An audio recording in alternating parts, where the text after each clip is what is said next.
mereka diharamkan untuk melakukan proses wawancara. Oh, oke. Wawancara di sini Kalau ada yang pingin buat program jurnalisme warga nih, masih ada dukungan nggak nih dari donor-donor gitu? Ada nggak kasus-kasus lingkungan yang saat ini sedang terjadi yang sudah yang ini dah mulai mengkhawatirkan, luput dari banyak pandangan orang? Iya, betul. Subscribe, like, dan nyalakan loncengnya. Aceh Wetland Foundation di mana kantornya? Di Langsa, Pak ya? Di Birun sekarang. Di Biro. Oh, pindah-pindah gitu ya, mobile terus ya. Ternyata bukan Jadi, cuma manusia Birun yang mobile. mungkin jarak yang lokasi yang paling strategis untuk ke Langsa, untuk ke Nagaraya. Oh ya, karena dia mungkin titiknya ada di tengah Aceh gitu ya. Iya. Nah, ya gini Bang Yus, mungkin kita ini ngobrol-ngobrol tentang bagaimana peran masyarakat lah ya. Apa ini kerja masyarakat dalam rangka memantau dan melindungi lingkungan hidup, ya kan? Nah, saya dengar Bang Yus ini ada semacam program untuk masyarakat agar masyarakat bisa berkontribusi ikut melindungi lingkungan hidup, ya. Misalnya ikut memantau bagaimana lahan bakau di tempat mereka dan sebagainya. Kira-kira apa yang peran mereka ini dalam melindungi lingkungan gitu, Bang Yus? Ya, Pak Nijar, terima kasih atas kesempatannya di Sago TV. Mungkin kita bicara di isu gambut ya, Pak Nijar. Isu gambut ya. Mungkin itu lebih jadi perhatian banyak orang ya, karena rawatripa ya. Mungkin Pak Nijar. Ini rawatripa yang di Nagan ya? Ya, di Nagan Raya. Jadi kan rawatripa itu ada di Nagan Raya dan di Abdia, di Babaharat. Jadi sebenarnya kan kita tahu bersama kawasan itu semua ada 60.000 hektar lebih kawasan gambut yang sekarang itu sudah okupansi perusahaan sawit itu, perkebunan sawit sudah hampir mencapai 80%. 80% sudah menduduki kawasan rawatripa ya, banyak sekali itu. Ya. Dan dari catatan beberapa teman-teman di JSU dan jurnalis itu mungkin sekitar 5.000 hektar yang tersisa. Waduh. Ya, dari sedikit lagi. Kita mungkin harus lebih lebih punya perhatian serius terhadap itu, karena itu ya itu hutan gambut yang tersisa, Bang Ica. Nggak ada lagi setelah itu. Yang di Nagan Raya dan di Abdia. Nah, kami lebih ke kampanye gitu. Jadi melatih teman-teman yang CSU lokal, komunitas lokal di sana itu ada 10 CSU lokal di sana di Nagaraya dan Abdia. Kami melatih dalam model citizen journalism. Jadi jurnalisme warga jurnalisme warga. Jadi memang nggak mudah, Bang Nijar. Karena mengajak kesadaran orang untuk peduli terhadap lingkungan itu mungkin bukan pekerjaan yang gampang ya. Ada banyak yang sudah kita lakukan, tetapi mungkin dampaknya juga tidak terlalu luas, tidak terlalu besar.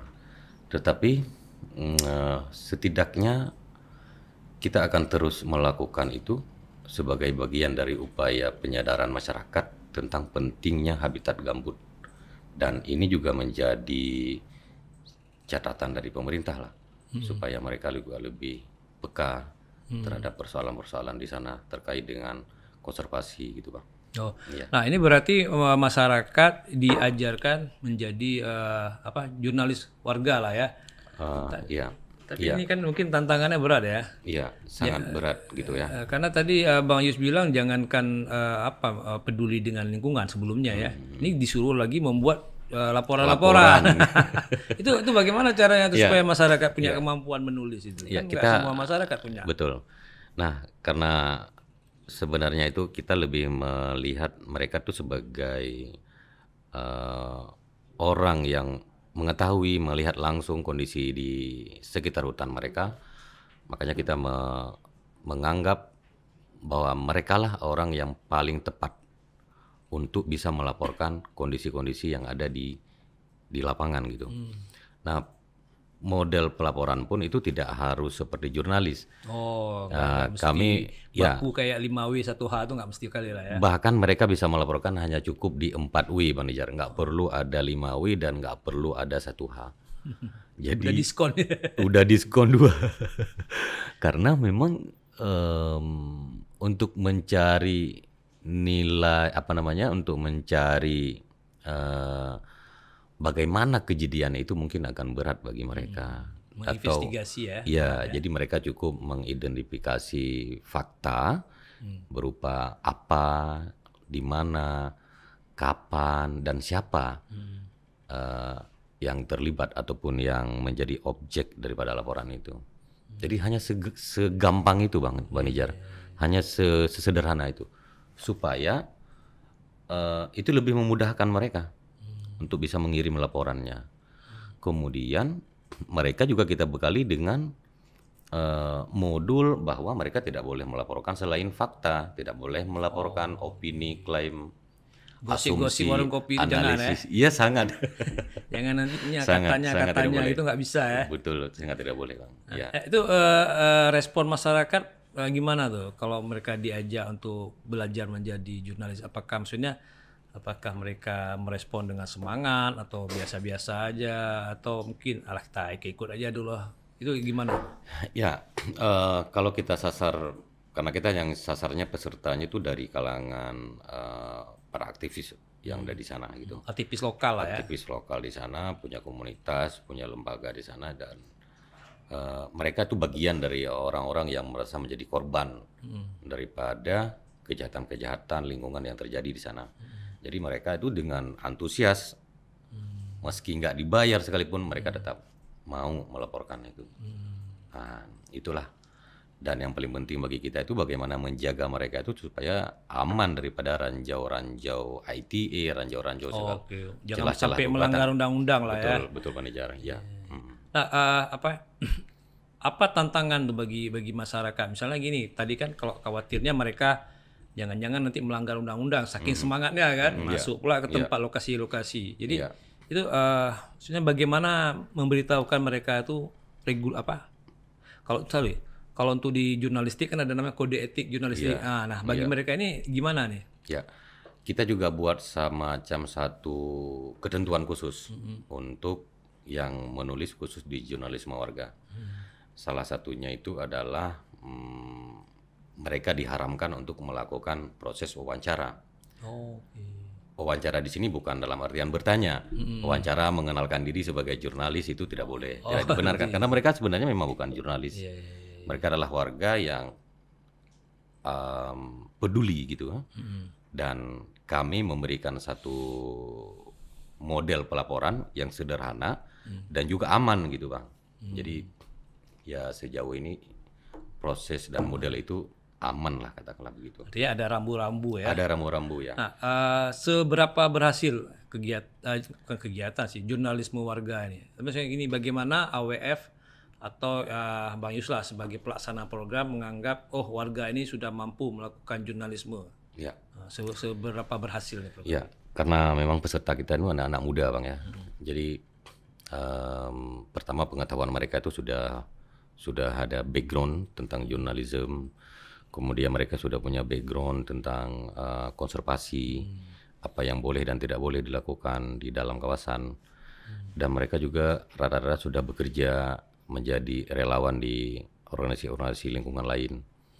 Jadi kami hanya mempertajam aja, mempertajam, memberi dasarnya mereka udah punya. Ya, mereka sudah punya, tinggal kita pertajam aja bagaimana mengemas angle segala macam itu yang memang menjadi satu kemasan yang akan menarik publik gitu Bang. Nah, tulisan-tulisan mereka itu di mana dimuatnya? Outletnya itu di mana nanti? Kemarin ketika kita untuk program yang bersama dengan TFCA Sumatera itu kita siapkan satu repository lah Bang, website khusus untuk layanan jurnalisme warga. Itu ada di Aceh, itu juga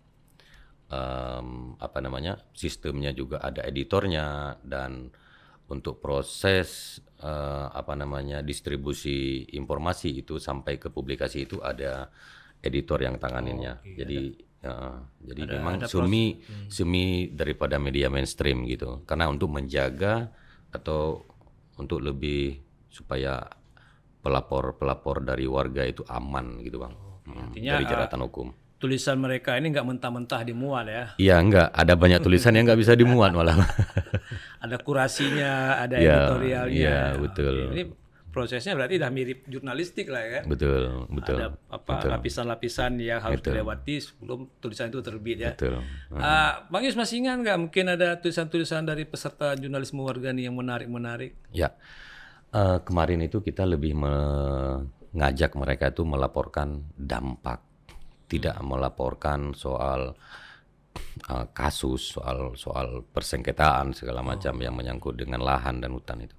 Tapi kita mengajak mereka melaporkan misalnya Bang, di Sungai Semayam itu kan banyak lokan. Jadi Kerang ya, lokal. kerang ya. Jadi kita mengajak mereka untuk melaporkan dampak yang dialami oleh petani-petani ini, nelayan-nelayan kecil ini. Dengan adanya perusahaan-perusahaan sawit, dengan adanya dampak-dampak limbah terhadap apakah ada pengurangan dari ikan-ikan gitu Bang. Jadi itu ternyata sangat positif, sangat bagus dan diterima oleh masyarakat ya gitu. Ya. Mereka nggak usah menulis yang berat-berat kali lah. Betul. Nggak seperti bocor halus ya. Nggak perlu investigasi yang berat, tapi paling nggak mengamati apa yang ada di sekitar, terus ditulis, mungkin ngobrol-ngobrol sedikit seperti itu ya. Di Rawatripa pasti ada ya program jurnalisme warganya di Rawatripa ya. Iya. Itu mungkin ada nggak kasus-kasus besar, bukan kasus sih mungkin perusakan, kita anggap perusakan lingkungan besar yang memang mungkin belum ditulis tapi menjadi perhatian dari AWF sendiri. Ya, yang sebenarnya itu kan sudah terjadi Bang. Ada banyak kasus sebenarnya terkait dengan konflik teritorial dengan masyarakat, itu sangat banyak di sana ya. Kemudian yang paling krusial itu kan di tahun 2012 ada perusahaan yang akhirnya terpidana gitu ya, terdakwa ya, dan dinyatakan bersalah oleh pengadilan karena membakar lahan di 1.000 hektar itu yang masuk dalam kawasan lindung gambut. Itu yang paling krusial Bang, dan hari ini kita juga dengan teman-teman dari CSO lain juga ikut untuk mengampanyakan ini supaya proses pemulihan yang di bekas areal yang dibakar itu bisa segera dipulihkan. Dan sebenarnya itu sudah harus dilakukan karena sudah ada putusan ingkrah dari pengadilan terkait itu. Jadi Bang, biasanya kan kalau kasus-kasus besar ini yang kadang-kadang ditulis oleh media-media mainstream lah, media besar, tapi kadang-kadang seringnya itu tidak terlalu lengkap gitu kan. Nah, kira-kira antara jurnalisme warga dengan media mainstream itu bisa saling melengkapi atau jangan-jangan berbeda gitu? Nah, menariknya gini Bang, sebenarnya media mainstream itu sangat diuntungkan dari adanya jurnalisme warga ini. Karena jurnalis-jurnalis profesional itu tidak akan mampu untuk mengcover di kawasan-kawasan pedalaman, di sekitar-sekitar hutan. Ketika jurnalis warga itu bekerja, melaporkan fakta berdasarkan hasil observasi, bukan hasil wawancara. Nah, itu sebenarnya bisa di follow up sama media mainstream oleh jurnalis profesional. Karena banyak sekali sebenarnya persoalan yang ada di sana, misalnya di Rawatripa, Barat itu. Istilahnya banyak bahan tulisan lah ya untuk media mainstream. Benar Bang. Dan itu bisa menjadi data awal. Dan kami ke dalam program diseminasi dengan jurnalis profesional itu mengajak, ini ada jurnalis warga yang memang punya kapasitas untuk melaporkan fakta gitu dan data. Nah, ketika mereka melaporkan, ayo disambut, di follow up supaya isu ini bisa dikuatkan bersama. Gitu. Jadi nggak, isunya mungkin kalau hanya ditulis oleh jurnalisme warga tidak terlalu berdampak ya, gaungnya kurang. Nanti begitu disambut lagi oleh media mainstream, baru dampaknya lebih terasa ya, lebih bergaung ya. Nah, sekarang ini kan juga banyak medsos ya. Banyak sekali medsos. Artinya saya bayangkan kalau warga-warga ini punya skill jurnalisme yang lebih bagus kan, nggak hanya di program Bang Yus saja mereka bisa menulis kan, mereka bisa nulis di TikTok, ya, di Instagram, dimanapun tentang kondisi lingkungan.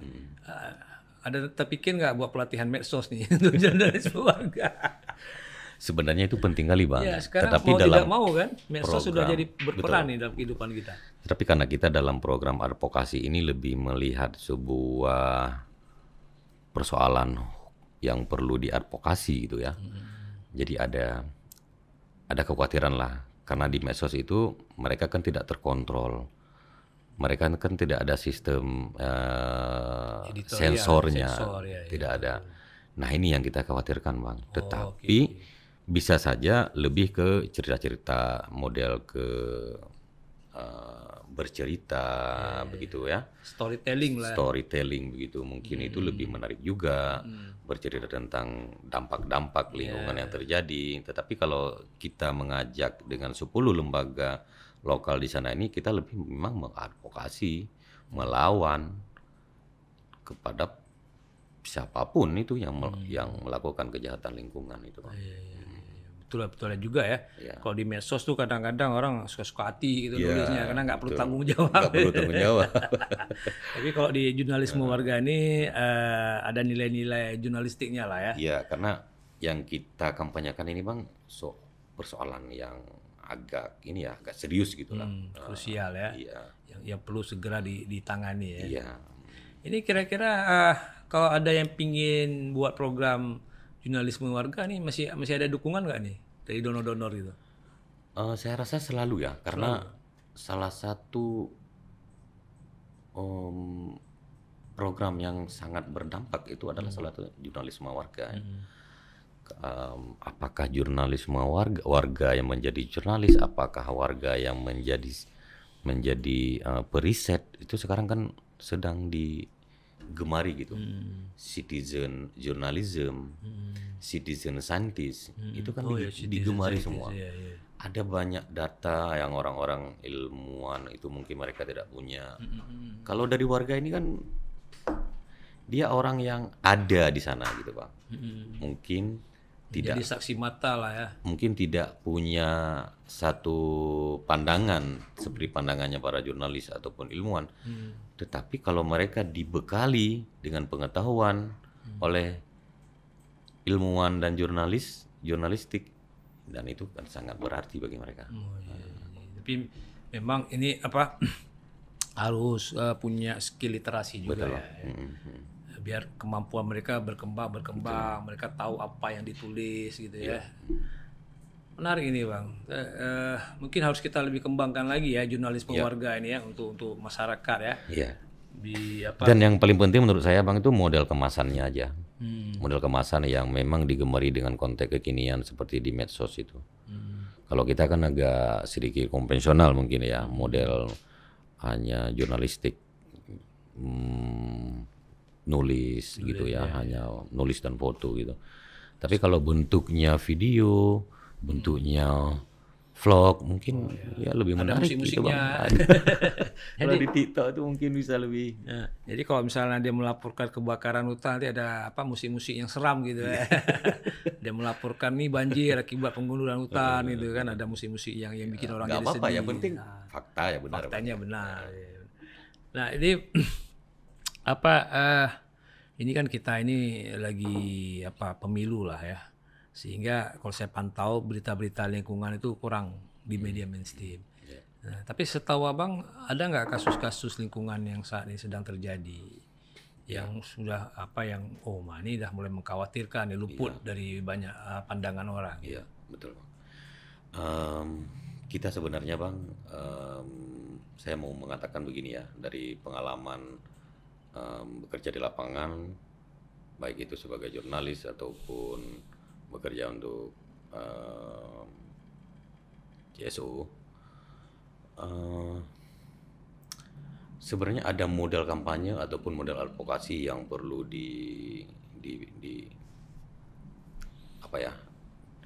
dirasionalkan, disesuaikan dengan konteks kebutuhan di lapangan. Misalnya gini, kita dulu kenapa selalu nggak ditentang itu Bang, rata-rata kan kita berpikir, masyarakat berpikir begini, kita LSM lingkungan itu kan bekerja bukan untuk masyarakat. Mereka hanya mikir hutan dan spesies. Mereka lebih pentingkan orang hutan ketimbang kita. Gitu. Sering itu kan yang jadi lebih peduli monyet gitu kan. Bang Nejar pernah itu. Jadi mungkin itu salah satu bagian dari strategi kampanye itu ya. Itu yang mungkin harus lebih digalakkan ya, supaya bagaimana masyarakat itu bisa sadar, bisa mengetahui penting tentang habitat yang ada di kawasan mereka itu. Karena dan itu sangat berdampak kepada teman-teman yang kerja di lapangan gitu. Kepekaan masyarakat, respon masyarakat itu sangat berdampak. Dan itu yang sedang kita kuatkan supaya bagaimana ya teman-teman CSO lokal itu bisa, teman-teman komunitas lokal itu bisa terlibat lah ya. Terlibat, mengajak masyarakat dan mereka merasa wah ini bermanfaat untuk meningkatkan pendapatan kita. Ya kan selama ini dulu kan banyak NGO lingkungan yang besar-besar datang ke daerah, ke hutan, tapi dicuekin oleh masyarakat kan. Betul. Karena masyarakat pikir mereka ngurus hutan, yang ngurus monyet, ngapain kita ikut terlibat. Akhirnya masyarakat juga nggak ikut mengawasi ya. Betul, tapi ini strateginya akan mau diubah lah ya, supaya keterlibatan masyarakat jadi lebih banyak lagi ya. Itu menarik itu. Nah, kalau bicara soal beberapa kasus di sana itu yang paling menurut kami itu kasus yang paling krusialnya itu adalah tumpang tindih lahan itu Bang.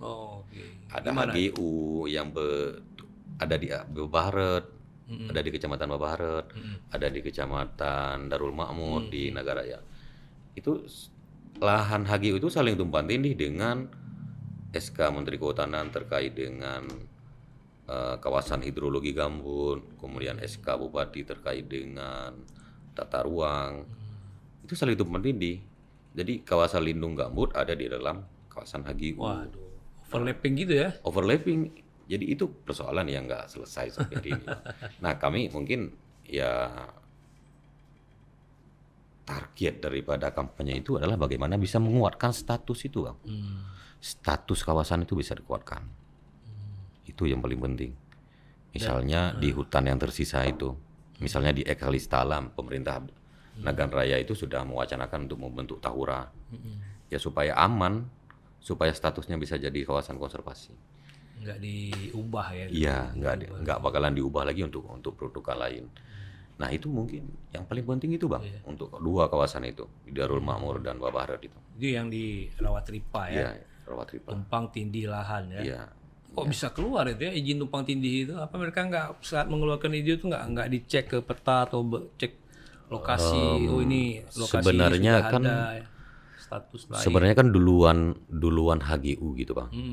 Jadi ketika ada kajian terhadap kepentingan lahan gambut kemudian ditetapkan menjadi kawasan hidrologi atau lindung gambut, ya otomatis nggak ada lahan lain yang memang yang udah dalam HGU semua, itu udah dikapling-kapling HGU semua Bang.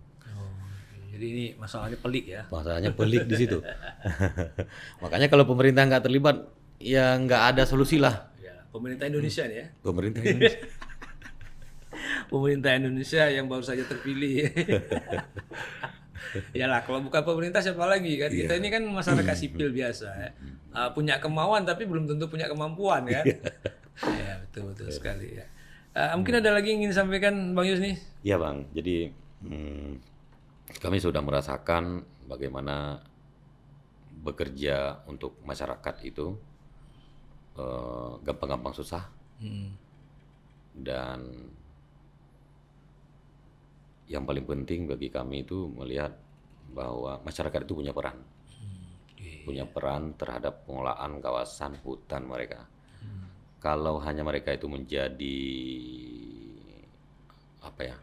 hanya melihat itu kekayaan alam. Jangan jadi penonton ya. Jangan jadi penonton saja. Artinya mereka juga bisa memanfaatkan itu untuk kegiatan-kegiatan yang bukan terkait dengan perambahan, peruntukan lain. Kan banyak sekali ya jasa lingkungan yang bisa dimanfaatkan. Ya itu bagaimana Bang? Kita mengajak pemerintah tuh maulah pikir itu. mau lah sedikit, harus mau ya. Karena pemerintah memang dibentuk kan untuk melayani rakyat. Untuk melayani rakyat ya. Bukan melayani diri sendiri. Ya. Mungkin ke pemerintah Aceh lah Bang. Ya, pemerintah Aceh bisa bikin pergub untuk menguatkan itu semua. Banyak peluang-peluang itu bisa. Saya kira itu Bang.